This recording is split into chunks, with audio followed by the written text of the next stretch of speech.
What is good, you guys? The Detroit Pistons knock off the Boston Celtics 108 to 102. And man, the back-to-back game, so much better than last night. First let's give the shout outs to SADDIQ Bay. Sadiq Trey, as I call him, man. He was hitting threes from all over the court. It was 7 for 7.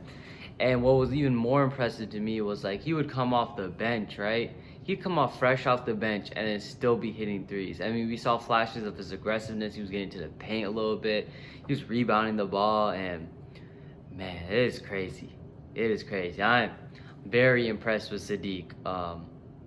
And I really think he's probably going to be one who takes a big step next year, and he's definitely looking up. I honestly was talking to some fans on Reddit about this, that his ceiling could be as high as like Chris Middleton. His ceiling is a lot higher than a lot of people think. I think him and both Isaiah Stewart, they have a lot higher ceilings.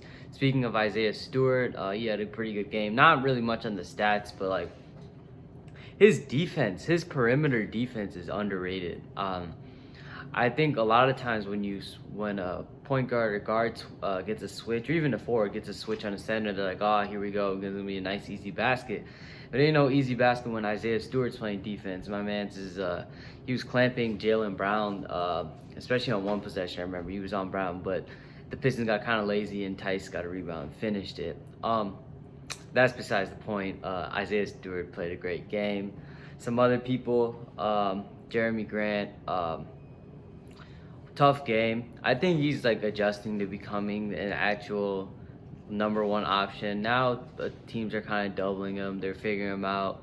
The refs ain't giving they ain't giving him like anything. They're not gonna give him any call, no matter how hit he is. The man's just going to the floor, but it's tough.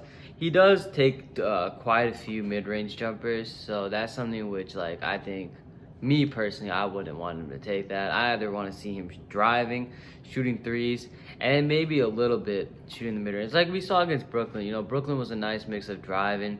He got his first baskets by dunking in that game and then hitting threes. I think that's where he's the most effective. But thing with Grant, though, is you can't even knock on him because he plays defense, which is something a lot of offensive stars don't do. So, props to Jeremy for having a great game. Dennis Smith Jr. Made his second game, and I didn't even, to be honest, like straight up, I didn't even know he did anything until I looked at the box score.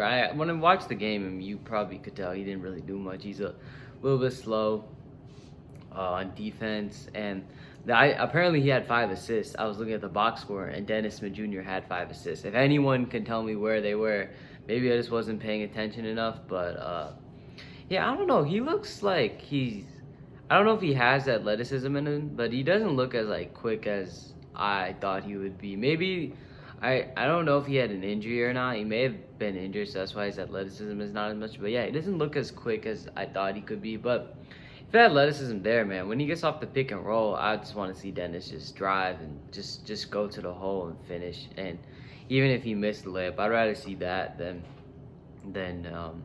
him just passing it out to Blake Griffin and all the veteran players.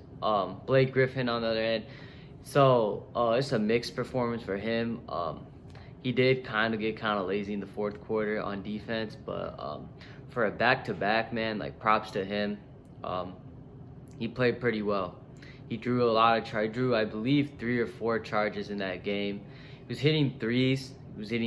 Actually. He was in the paint. He was facilitating the offense, and he wasn't a negative. Like he wasn't a negative. I'd say he's neutral on the court. He wasn't like harming the Pistons, and that's all you can ask. In fact, I actually saw a report today. I saw this on Instagram that the Pistons may try to add a young player to sweeten the deal to trade Blake. So maybe on the trade blocks, who knows? Maybe that's why he's improving. I know one player, Wayne Ellington, is not improving his stock. He had a pretty trash game. Didn't do much. Josh Jackson needs to take that starting role, man, because Josh Jackson can play some defense. That man will block anything you put at him, and he can score at will. I think Josh Jackson needs to be the starting guard for sure. I think Wayne Ellington is out pretty soon. Svi Mikhailuk also got some minutes back up. He played quite a bit in the fourth quarter. We didn't see Sadiq until like the 2-minute mark. But yeah, Svi Mikhailuk comes in.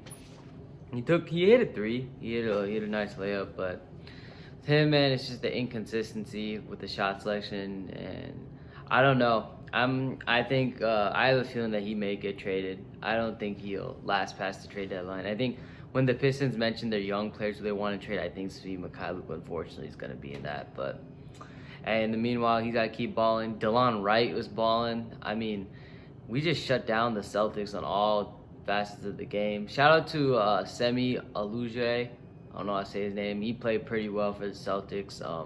Jason Tatum, Jaylen Brown did their thing, but man, I don't know. I don't know how we keep beating these teams where it's kind of weird. Like, I want us to be bad and I want us to be good. It's a really weird mix. So it's like 7-19 now, I believe, which isn't like, doesn't like ruin the tanking, but it's just like makes you wonder. Like, I think Troy Weaver needs to make a trade. I mean, if his intent is on trying to get a high draft pick, he may need to make a trade because the team they've gotten better over the season and they're gonna get better and better at finishing games, and I think that may affect their draft position relatively soon. I think they actually start winning games and should even compete for the play-in tournament, honestly. So they gotta really worry about that and maybe make some moves to like make sure, keep trying, but maybe the roster is not as good. But yeah, man, I've just been blabbering about this game. This game really just goes to SADDIQ Bey. He is the Bey, the man, the myth, the legend, and yeah, 30 points, legend. All the rookies, LaMelo Ball, you hear all that talk. Celtics fans were kind of jealous because they were mad that they got Aaron Naismith over. They took Aaron Naismith over SADDIQ Bey, and they were mad that they made that selection. But funny story, I think the Pistons were actually going to take Naismith if he was available. So it's crazy how it works sometimes. But yeah, guys, that wraps up this one. Overall, phenomenal game. Saturday we out.